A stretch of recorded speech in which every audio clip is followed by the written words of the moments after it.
오늘부터 사도행전 강의를 시작을 합니다. 오늘은 사도행전 본문으로 들어가지는 않고 서론적 이야기들을 좀 정리하면서 앞으로 본문을 이해하는 데 도움이 되는 배경적 지식들을 나누도록 하겠습니다.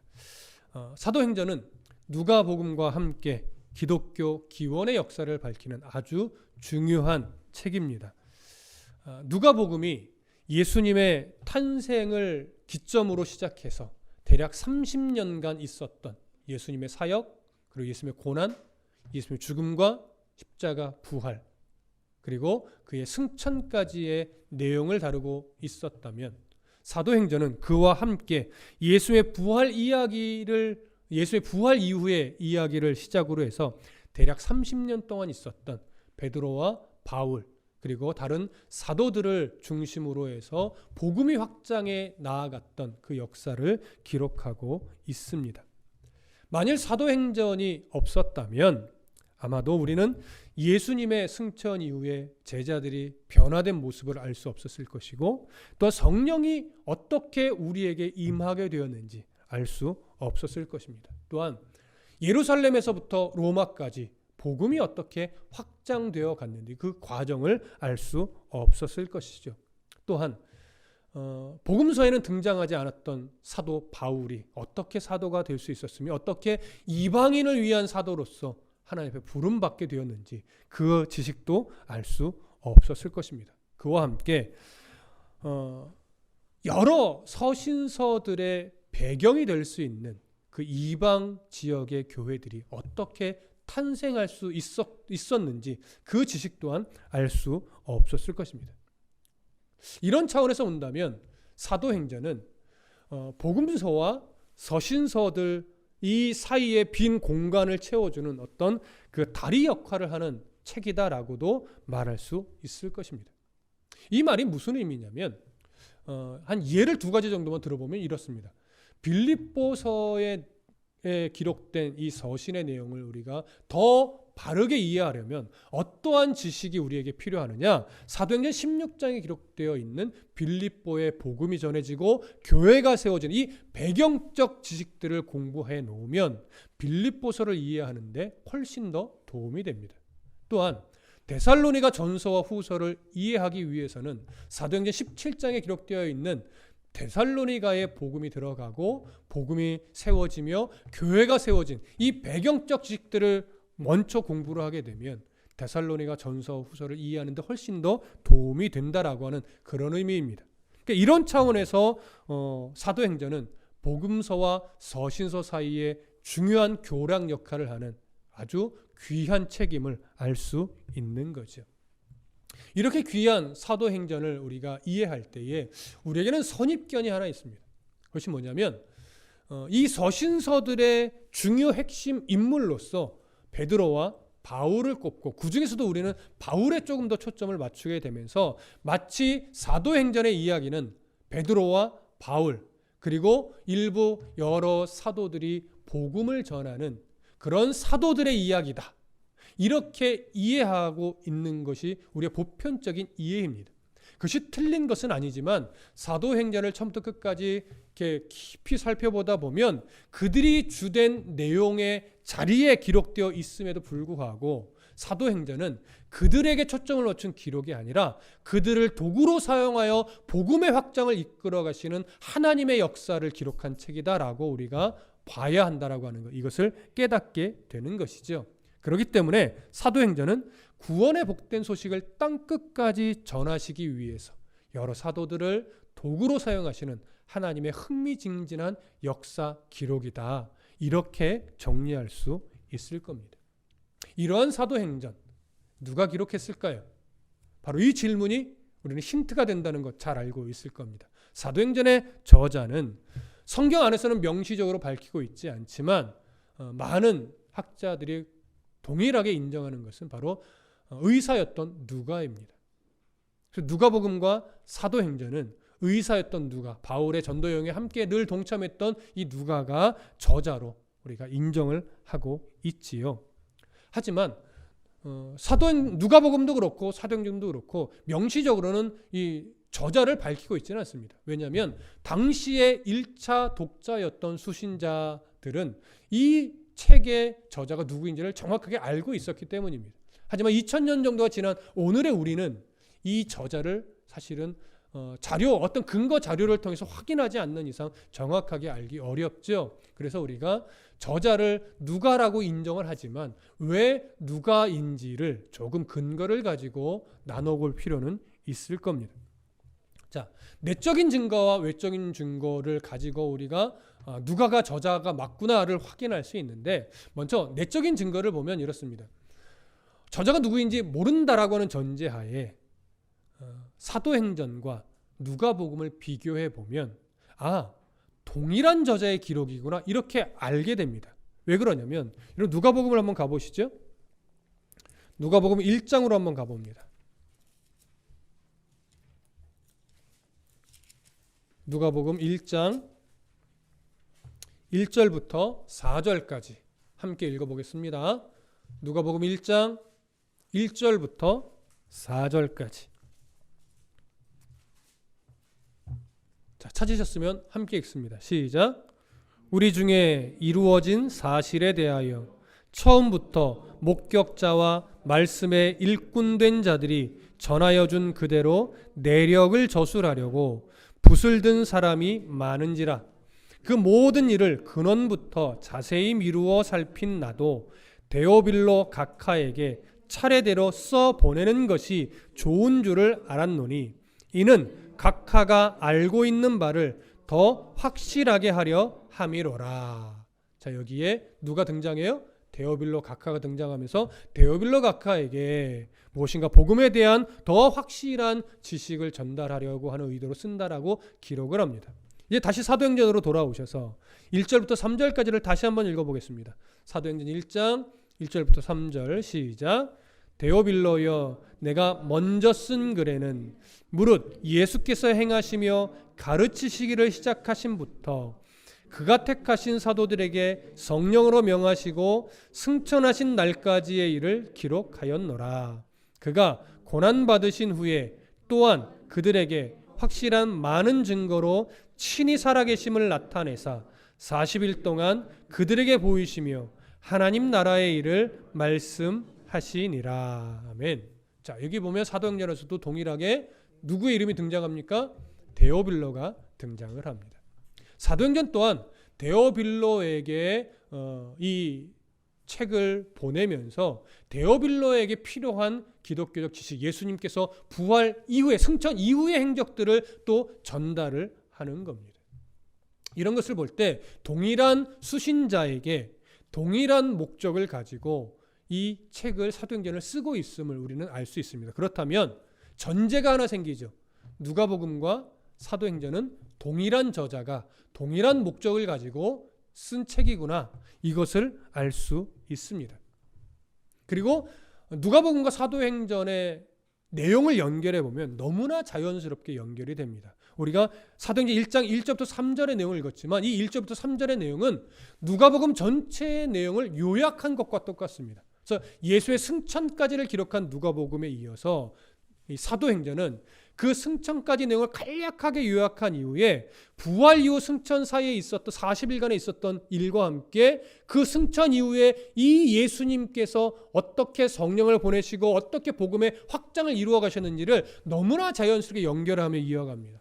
이것을 볼 때 누가복음과 사도행전은 하나의 책이었다라고 봐도 무방합니다. 물론 두 권으로 나눠져 있지만 누가복음과 사도행전은 이미 저자가 의도를 가지고 1권을 쓰고 2권을 써서 하나의 책으로서 바라보면서 쓴 책임을 우리는 알 수 있는 겁니다. 자, 그러면 누가복음과 사도행전이 동일한 저자의 책이다라고 하는 전제가 생겼고요. 이 전제를 일단 바탕에 두고 또 한 가지 생각해 봅니다. 사도행전을 쭉 전체를 읽어보면 16장과 20장과 21장과 27장에 어떠한 단락들이 들어가 있냐면 우리라고 표현되면서 어떤 상황을 설명하는 단락들이 있어요. 이걸 이제 신학적 용어로 위섹션이라고 하는 건데, 우리라고 하는 이 단락 안에 누가 들어가냐면 저자가 들어가는 거예요. 저자가 자신을 포함해서 우리가 보고 들은 바에 대한 기록을 쭉 쓰고 있어요. 그럼 저자는 현재 누군지 모르는 거예요? 근데 우리라는 표현에는 저자는 들어있어요. 그러면 우리라고 이 표현되면서 단락된 이 단락이 각 장마다 하나씩 해서 4단락이 있는데 이 단락의 내용을 잘 살펴보면 어떻게 되어 있냐면 바울과 동행하면서 목격했던 내용들을 기록하는 거예요. 그러면서 그 안에 우리라는 표현을 쓰면서 저자도 함께 집어넣고 있어요. 그렇다면 저자는 현재 누구인지 모르지만 바울과 동행했어야 되는 인물이고 바울의 행적을 직접 눈으로 목격한 사람이어야 되고 그 목격한 바를 가감없이 기록할 수 있는 어떤 글솜씨도 있는 사람이어야 합니다. 그러면 사도행전을 쭉 보면 바울의 전도 여행에 어떤 함께 동행했던 인물들의 이름을 이렇게 나열을 하게 되죠. 그러면 거기에는 어떤 사람은 여기에 들어갔는데 이 다음 파트에는 없는 이름이 있고 이쪽 파트에 없었는데 그 다음 파트에 새롭게 들어가는 이름도 있고 이렇게 이름이 좀 들쭉날쭉할 겁니다. 근데 놀랍게 그 명단에 빠지지 않는 이름이 하나 있습니다. 그게 바로 누가입니다. 다른 사람들은 잠시 동안만 동참을 했지만 누가는 거의 처음부터 끝까지 다 동참을 해요. 바울의 2차 전도여행, 3차 전도여행 그리고 로마까지의 여정도 함께 동참을 한 인물로서 우리라고 하는 이 단락 안에 누가는 다 들어갑니다. 그러니까 오히려 다른 사람이 썼을 가능성이 없다라고 말할 수는 없지만 전체적으로 다 살펴보고 다 목격하고 그 내용들을 기록할 수 있었던 사람의 가능성을 압축해보면 거의 누가로 좁혀지는 거죠. 그래서 누가가 바울의 여정에 가장 오래 동참을 했고 바울의 여정을 다 보았기 때문에 저자로서 보기에 가장 적합한 인물이다라고 볼 수 있는 겁니다. 그러면 누가복음과 사도행전이 동일 저자이고 사도행전을 기록했던 우리라는 섹션 안에 해당하는 가장 적합한 인물이 누가라면 누가복음과 사도행전은 누가를 저자로 보는 데 있어서 무리가 없다라고 여길 수 있는 것이죠. 이해되십니까? 이것이 내적 증거로서 우리가 확인하는 저자가 누가라는 사실입니다. 외적 증거도 있기는 합니다. 외적 증거는 이거죠. 성경 밖에서 역사 속에서 누가를 저자로 인정하는 기록들인데 기본적으로 초대교회, 당시 초대교회 교부들은 의심 없이 누가를 저자로 인정했습니다.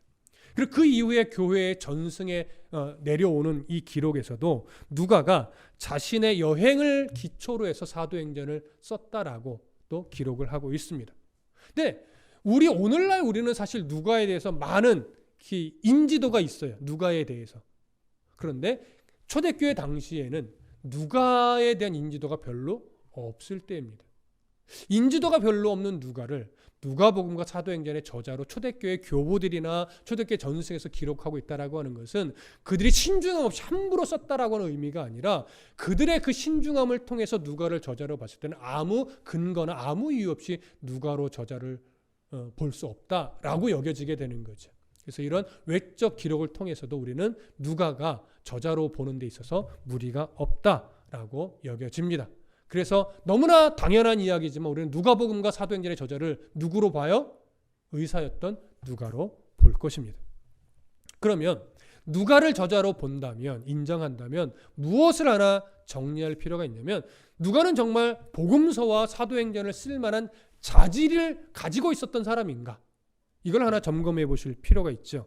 조금 전에도 말씀드렸지만 기본적으로 누가는 바울의 동역자로서 2차 전도 여행에 함께했고 3차 전도 여행에 함께했고 로마로 가는 모든 여정에도 함께했던 인물입니다. 1차 전도 여행만 빼고 나머지 모든 전도 여행에 누가는 계속해서 함께 있었기 때문에 그 옆에서 모든 과정을 다 목격했어요.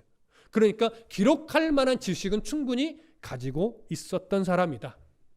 그러면 글을 쓸 수 있는 자질은 되는가? 이 누가가 이 부분 한번 생각해 보실 필요가 있죠. 내용적으로는 그러니까 목격자적으로는 충분히 필요한 지식을 가지고 있어요. 그럼 글로 풀어낼 수 있는가? 자, 누가는 사실 신약성경에 글이 이름이 많이 나오지 않습니다. 대략 3번 정도 나오는데 골로새서에 한번 나오고 빌레몬서에 한번 나오고 그다음에 디모데 후서에 한번 나옵니다. 근데 이 등장했던 내용들을 쭉 정해 보면 누가는 어떤 인물로 등장을 하냐면 기본적으로 교육을 많이 받은 의사였어요. 그러면 유대인일까요? 헬라인일까요? 헬라인입니다. 이방인이에요. 근데 헬라인이란 얘기는 뭐냐면 그리스 문화, 언어적으로도 헬라 언어를 쓰고 그 헬라 문화였던 어떤 학문적 지식도 충분히 받은 사람이라는 거예요. 오늘날도 의사들은 공부를 많이 해야 되지만 이 당시도 아무나 어중이 떠중이 그냥 의사가 될 수 있는 시대가 아니었습니다. 그래서 공부를 헬라적 교육도 많이 받고 공부를 많이 해야만 의사가 될 수 있었던 이 당시 시대였기 때문에 누가는 글을 쓰는 데 있어서도 부족함이 없을 만큼 교육을 받은 사람임에 틀림이 없습니다. 자, 이런 내용들을 종합해 본다면 실질적으로 누가복음과 사도행전에 기록된 우아하고 세련된 헬라어 문체, 저는 분별이 안 되지만 언어학자들이 볼 때 누가복음과 이 사도행전에 기록된 헬라어 문체는 매우 세련된 문체, 교육받지 않고서는 쓸 수 없는 그런 문체들이다라고 이야기를 합니다. 그리고 그 안에 아주 독특한 내용들, 기록들이 있는데 바로 의사만이 쓸 수 있는 의학적 표현들이 있어요.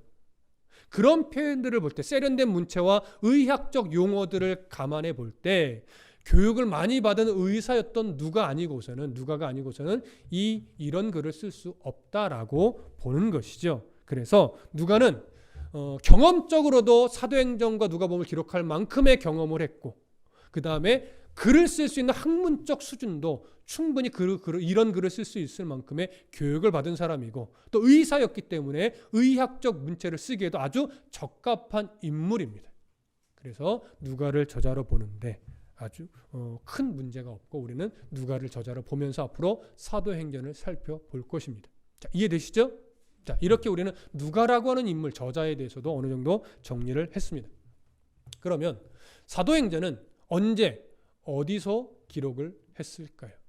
먼저 생각할 것은 기록 장소입니다. 기록 장소에 대해서 사실은 어디가 가장 가능성이 있다라고 근거를 제시할 만한 어떤 자료들이 거의 없습니다. 그러다 보니까 학자들 간에는 나름대로 가능성을 제기를 하면서 로마일 것이다, 아가야일 것이다, 가이사랴일 것이다, 또는 고린도일 것이다, 아니다 에베소일 것이다, 아니다 수리아 안디옥일 것이다, 다양한 견해를 제시합니다. 개인적으로는 가장 로마가 가능성이 있어 보이긴 하지만 그 어디에도 로마에서 썼거나 어디서 썼다라는 근거를 찾을 수가 없어요. 그래서 이들의 견해는 다 추측이에요. 그리고 이렇다 할 만한 근거 자료도 없어요. 그래서 개인적으로는 로마가 가장 가능성이 있어 보이긴 하지만 사도행전의 기록 장소는 정확하게 알 수 없다라고 정리하는 것이 가장 정직한 정리라고 여겨집니다.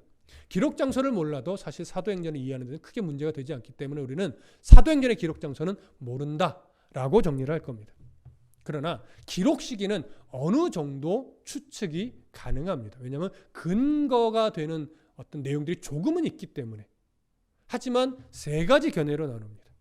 첫 번째 견해는 뭐냐면 언제 쓰여졌을까를 볼 때 학자들 중에 이렇게 말해요. 주후 115년에서 130년 사이일 것이다. 근데 이 견해는 좀 문제가 있습니다. 누가가 이때까지 살아있을 가능성이 별로 없어요. 그래서 거의 지지를 못 받는 견해가 바로 이 견해입니다. 너무 늦게 쓴 것으로 본다라고 하는 것이죠. 두 번째 견해는 많은 학자들이 그래도 지지를 받고 있는 견해인데 주후 80년에서 95년 사이로 보는 거예요. 그러니까 이때 아마 누가의 나이는 거의 약간 노년기에 접어드는 이때가 될 수도 있겠죠.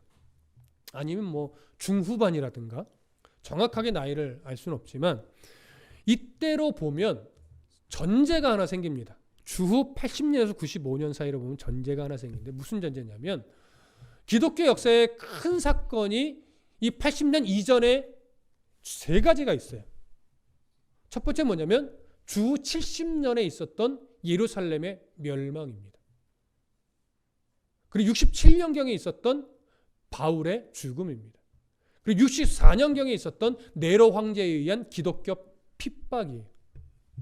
이런 사건들이 다 있었던 이후에 기록되었다고 보는 게 이 두 번째 견해예요. 가능성이 충분히 있습니다. 그런데 문제는 뭐냐면 사도행전이 이 80년 이후에 기록이 됐다면 사도행전에 왜 네로의 박해 내용과 바울의 죽음과 예루살렘의 멸망에 대한 기록이 전혀 없을까? 이 부분이 해결이 안 됩니다. 그러다 보니까 어떤 학자들 중에는 사도행전의 기록 목적에 별 의미가 부합하지 않기 때문에 굳이 기록 안 했을 이유도 있다. 이렇게 보는데 이 너무나 중요한 역사적 흔적이기 때문에 이게 기록하지 않을 수 있었을까를 생각해 본다면 사실은 기록했을 가능성이 더 많습니다. 만약 이때 쓴 것이라면. 그래서 지지받기가 약간은 어렵다고도 여겨지는 거죠. 그래서 세 번째 견해는 뭐냐면 이 세 가지 사건들이 일어나기 바로 직전 주후 61년에서 64년, 보통은 이제 60년에 70년 사이에 기록됐을 것으로 이제 견해가 나오지만 자세히 보면 네로의 박해가 있었던 64년 바로 이전에 주 61년에서 63년 사이에 기록될 것으로 보는 견해가 세 번째 견해인데 저는 이 세 번째 견해가 가장 가능성이 있다고 여겨집니다. 왜냐하면 사도행전에 네로 박해와 바울의 죽음과 예루살렘 멸망에 대한 기록이 전혀 없기 때문에. 그래서 이 세 가지 사건이 일어나기 바로 직전에 이 사도행전을 기록했을 것으로 보는 것이 가장 자연스럽다라고 여겨집니다. 그래서 우리는 이 사도행전의 기록 장소는 알 수 없지만 기록 시기는 네로 박해가 일어나기 전 61년에서 63년 사이에 어느 때쯤인가 누가에 의해서 기록되었을 것으로 우리는 바라볼 것입니다. 자, 이해되시죠? 자, 그러면 이제 저자에 대해서 그리고 기록 장소와 시기에 대해서 정리를 했다면 누구에게 쓴 것일까를 좀 정리해 보시죠. 우리가 시작할 때 말씀을 나눴어요. 누가는 누구를 지칭하면서 이 누가복음과 사도행전을 썼죠? 데오빌로 각하, 데오빌로를 대상으로 해서 썼어요. 보통 이것을 헌정한 책이다라고 봅니다.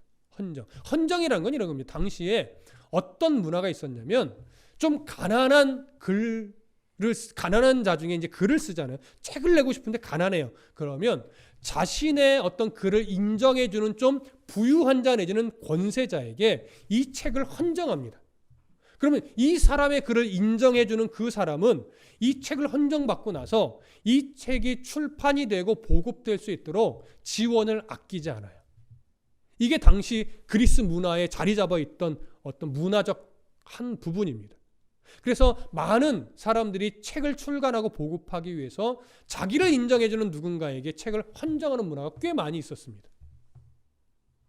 그렇다면 누가도 이 책을 데오빌로에게 보내면서 중요한 건 복음을 그에게 전하고자 하는 목적이 제일 큰 목적이고 그와 함께 이 데오빌로라고 하는 인물이 로마 고위 관료로 보이고 그만큼의 재력도 갖고 있는 것으로 볼 수 있다면 아마도 이 책이 출간해서 많은 이들에게 읽혀질 수 있도록 후원도 했을 것으로 볼 수 있습니다.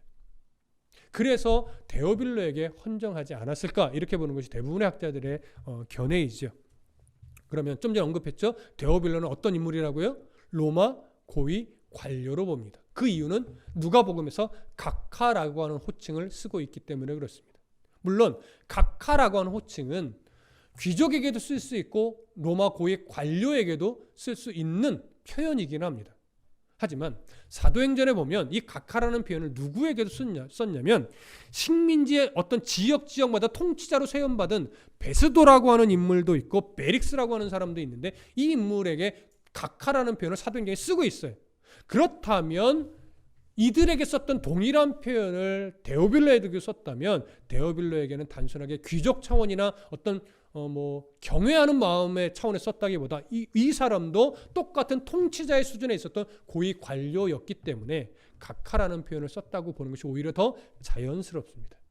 그래서 어떤 학자는 데오빌로라고 하는 이 이름이 로마의 어떤 기록물에 남아있지 않기 때문에 허상의 인물이다. 데오빌로라고 하는 사람이 실존하는 것이 아니고 다만 이 내용을 전달하기 위해서 허상의 인물로 대략 꾸며서 쓴 것을 이렇게 보기도 해요. 하지만 그렇게 보지 않는 이유는 각하라고 하는 호칭을 정확하게 허상의 인물이 그냥 데오빌로요 이렇게만 해도 충분한데 각하라는 호칭을 직접적으로 붙이고 있고 이 각하라는 호칭이 다른 인물에게도 역사적 인물에게도 동일하게 쓰고 있기 때문에 허상의 인물로 보기보다는 실존 인물로 보는 것이 오히려 더 자연스럽습니다. 그래서 우리는 데오빌로를 실존 인물로 볼 것이고 각하라는 호칭을 통해서 로마의 고위 관료였을 것으로 우리는 볼 것입니다. 그리고 누가복음에서도 기록됐듯이 이는 각하가 알고 있는 바를 더 확실하게 하려 함이라. 이런 내용으로 볼 때 데오빌로는 이미 뭘 접한 사람으로 여겨집니까? 복음을 접한 사람으로 여겨집니다. 복음을 접했는데 아직 그 복음이 믿음으로 확실하게 자리 잡고 있지 않은 거예요. 그래서 믿음으로 확실하게 자리 잡게 하려고 조금 더 복음에 대해서, 복음의 기원에 대해서 설명해 줄 필요가 있었기 때문에 데오빌로에게 또 다시 이 누가복음을 써 보낸 것이죠. 그리고 그것으로 더 부족해서 더 충분하게 복음의 확장이 어떻게 되어가고 있는지를 전달하려고 또 사도행전까지도 기록해서 보낸 것이겠죠. 이런 내용들을 통해서 보면 데오빌로는 이렇게 정리할 수 있습니다. 일단 로마의 고위 관료이고 이미 복음을 접한 자로서 기독교로 개종한 초신자이거나 아니면 기독교에 대해 호의적인 마음을 품게 된, 그래서 기독교로 개종할 만한 가능성이 있는 자, 이렇게도 볼 수 있는데 아마도 누가복음 때는 이제 예수님을 막 믿기 시작했을 때로 보여집니다. 아직 믿음의 깊이는 없고, 그래서 데오빌로 각하라고 하는 호칭을 쓰죠. 근데 사도행전으로 딱 넘어오면 각하라는 표현이 빠져요. 뭐라고만 돼 있어요? 데오빌로요. 여러분 왜 각하라는 호칭이 빠졌을까요? 아마도 사도행전을 쓸 때쯤에는 데오빌로의 믿음이 어느 정도 깊어져서 복음을 이해하고 인정하고 교회 공동체 안으로 들어와 있었을 가능성이 많습니다. 누가복음 때는 이제 막 초신자로서 아직 교회 공동체 일원이라고 하는 마인드가 없어서 그를 존중하는 차원에서 데오빌로 각하여라고 표현했지만 이제 사도행전 쓸 때쯤에는 믿음의 깊이가 생겼고 교회 공동체 안으로 들어왔기 때문에 더 이상 각하가 아니죠. 그냥 같은 성도예요. 그러니까 이번에는 데오빌로여 이렇게만 쓴 것으로 여겨집니다. 무슨 말씀 이해되시죠? 그래서 우리는 데오빌로를 로마의 고위 관료이면서 복음을 접했고 이제 기독교 신앙 공동체 안으로 막 들어온, 그리고 신앙이 깊어진 그런 인물로 보여집니다. 그럼 여기서 한 가지 더. 데오빌로라고 하는 이름은 본명일까요? 가명일까요? 데오빌로는 분명 로마식 이름입니다. 근데 이름의 뜻이 뭐냐면 두 가지로 해석이 가능한데, 첫 번째는 하나님을 사랑하는 자, 두 번째는 하나님이 사랑하는 자, 이런 의미예요. 자, 데오빌로가 본명일 가능성이 많을까요? 가명, 그러니까 다르게 말하면 세례명일 가능성이 많을까요? 세례명일 가능성이 훨씬 더 많습니다. 그러면 누가는 왜 본명을 쓰지 않고 세례명을 썼을까요? 로마의 고위 관료가 기독교 신앙을 가졌다라고 하는 것이 알려지면 그 사람은 큰 어려움을 겪게 될 겁니다.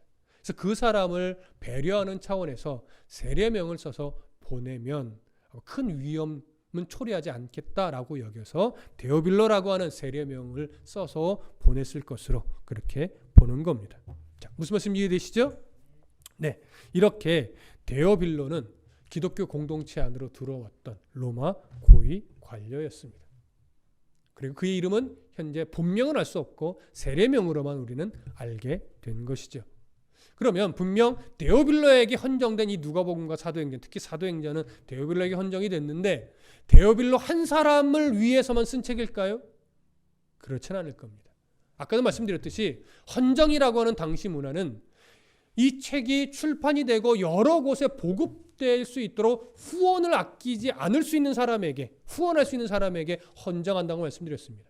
그렇다면 기본적으로는 데오빌로에게 복음을 더 깊이 가르쳐 주고자 하는 의도를 1차적으로 갖고 있지만 그와 함께 부수적으로 뭐예요? 이 책을 출판해서 여러 사람들에게 전하여질 수 있는 의도도 이면에 갖고 있을 겁니다. 그래서 데오빌로 한 사람만을 위해서 쓰여진 책이 아니라 데오빌로는 누구의 대표 자격으로 여겨지냐면 모든 이방인 그리스도인, 우상을 섬기며 살다가 복음을 듣고 그 예수 그리스도를 만나서 예수님을 영접하여 그리스도인이 된 이방인들, 그들을 아마도 1차 대상으로, 수신자로 삼고 있을 겁니다. 왜냐하면 그들이 예수님을 더 알되 확실하고 선명하게 알아야 하기 때문에. 그러면 예수님을 알았던 유대인 기독교인들은 해당이 없을까요? 그렇지는 않겠죠. 그들도 당연히 이 책을 읽어야 되지만 1차적인 수신자는 아니라는 의미일 뿐입니다. 그래서 모든 그리스도인들을 대상으로 하지만 우선적으로는 데오빌로와 같이 이방인으로 살다가 예수를 믿게 된 자들, 그들에게 복음의 기원과 어떻게 복음이 확장되었는지 그 역사와 중심을 알려주기 위한 의도로 누가복음과 사도행전은 기록된 것입니다. 이런 이해를 가지면 앞으로 사도행전과 누가복음, 또 누가복음은 언젠가 하게 되겠지만 그 사도행전을 이해하는데 훨씬 더 도움이 될 겁니다. 자, 그러면 왜 이방인 그리스도인을 1차 대상자로 여기고 이 글을 쓴 걸까요? 쓴 목적을 좀 생각해 보실 필요가 있겠죠. 자, 당시의 역사적 상황을 조금 이해하실 필요가 있는데 초대교회 당시 전 세계는 뭐 우리나라까지 포함하는 건 아니지만 고대 근동의 그 전 세계는 누가 딱 붙잡았냐면 로마가 붙잡고 있었습니다. 헬라 제국을 무너뜨리고 로마가 제국을 이루어서 전 세계를 통치했죠. 그러니까 정치적으로는 로마가 통치해요. 근데 놀랍게 문화적으로는 누가 장악을 했을까요? 어느 나라의 문화가? 그리스 헬라 문화가 장악을 했어요. 그래서 로마가 정치적으로 장악을 했음에도 불구하고 보편적인 상용어가 로마어가 아니에요. 헬라어예요. 놀라운 거예요. 문화도 헬라 문화가 자리 잡았어요. 그러니까 헬라 문화, 그리스 문화가 얼마나 강력했었는지 우리가 알 수 있죠. 그래서 정치적으로는 로마가, 문화적으로는 그리스 헬라 문화가, 그리고 종교적으로는요, 로마가 통치할 때 각 나라의 종교를 억압하지 않았어요. 다 그 자기들의 신앙을 지킬 수 있도록 다 허락해 줬어요. 그러다 보니까 유대교, 미신, 혼합 종교, 우상을 숭배하며 굉장히 어떤 성적으로 타락한 종교들까지도 다 허락해 줬어요. 근데 이상하게 그런 로마 제국 영역 안에 기독교에 대해서만 반기독교적 사상이 자리를 잡아버렸어요. 여러분, 왜 그렇게 됐을까요? 유대인들이 기독교를 핍박하면서 분란도 일어나고 기독교를 왜곡시킨 것도 있었지만 가장 큰 영향은 아마도 네로 황제가 로마의 그 불 화재 사건을 뒤집어 씌우면서, 기독교인들의 소행으로 뒤집어 씌우면서 기독교인들의 어떤 교리나 이런 것들 다 왜곡시켜 버렸어요. 기독교는 분열을 일으키는 조장하는 단체고, 기독교는 사람의 피를 마시는 집단이고, 기독교는 막 사람을 막 해코지하면서 이 사회에 전혀 도움이 안 되는 아주 불손한 집단처럼 왜곡시켜 버린 거예요. 그러다 보니까 로마 제국 전역에서 이런 시각을 그대로 가지게 되면서 기독교에 대한 박해와 핍박이 굉장히 심했었죠. 자, 그러면 이렇게 로마 제국 전역에 걸쳐서 반기독교적인 시선이 가득했다면 그것을 어떻게 해야 돼요? 빨리 바꿔야 되잖아요.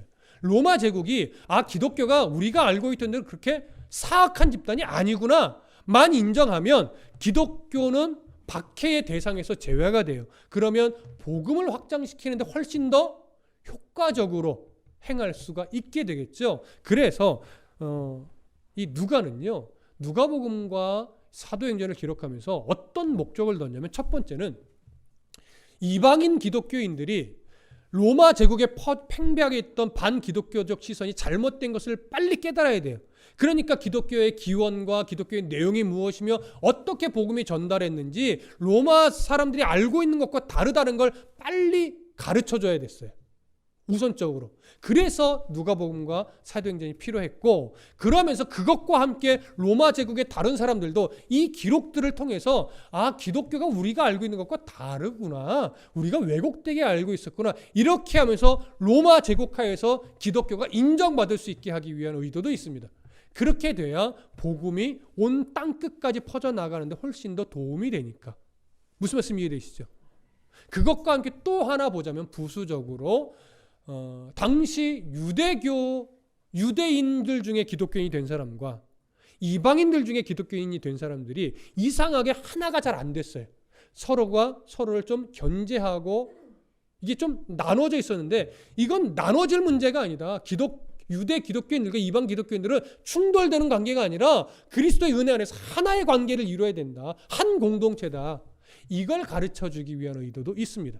그래서 사도행전에 보면 예루살렘에 있던 사도들이요, 이방인 기독교인들을 잘 인정하지 않는 분위기가 있었는데 그게 베드로와 함께 이 이야기를 통해서 이것이 점차 해결이 되고 나중에 바울이 예루살렘에 와서 회의를 통해서 이방인 기독교인들도 우리와 동일한 믿음의 가족이다, 이런 것들이 점차 형성이 되면서 사도행전 끄트머리로 가면 갈수록 이방인 기독교인들과 유대인 기독교인들이 하나가 되는 모습을 그려냅니다. 그러니까 이런 이유로 인해서 사도행전에는요, 여러 가지 좀 다양한 주제들이 계속 나와요. 로마의 시선도 바꿔야 되겠고, 이방인 기독교인들이 더 정확하게 알아야 되겠고, 또 이방인 기독교인들과 유대인 기독교인들을 하나로 만들어야 되기 때문에 다양한 주제들이 사도행전에 나오는 것입니다. 그러한 내용들을 우리는 앞으로 차근차근 살펴볼 겁니다. 자, 그러면 이러한 내용들을 담고 있는 사도행전, 구체적으로 간략하게 나눠보면 이렇습니다. 유상석 교수의 어떤 견해를 제가 좀 수용을 해서 읽어드릴 텐데, 1장부터 7장까지는 어떤 내용이냐? 예루살렘에서 복음이 확장되는 내용을 담고 있고, 8장부터 9장까지는 유대 지역과 사마리아 지역에 또 복음이 퍼져나가는 이런 내용이 기록되어 있고, 10장부터 12장까지는 이방 선교와 교회를 위해서 하나님께서 간섭하며 섭리하시는 내용들이 기록되어 있다면, 이제 13장부터 20장까지는 소아시아와 유럽에서 바울이 1차, 2차, 3차 전도 여행을 통해서 복음을 전하게 되며 이방 지역에 교회가 세워지는 이런 내용들이 기록되어 있습니다. 그리고 21장부터 28장, 마지막 28장까지는 예루살렘에서부터 로마까지 바울이 고난을 겪어가며 복음을 들고 로마로 가서 복음을 증거하는 이런 내용들을 담고 있지요. 자, 이러한 어떤 단락에 대한 구분은 어디까지나 좀 이해를 돕기 위한 단락의 구분일 뿐입니다. 사실 본문의 내용으로 들어가 보면 정확하게 이런 내용으로 딱딱딱 끊어지지는 않습니다. 하지만 우리가 이해를 돕기 위해서 이렇게 좀 끊어 본 것입니다.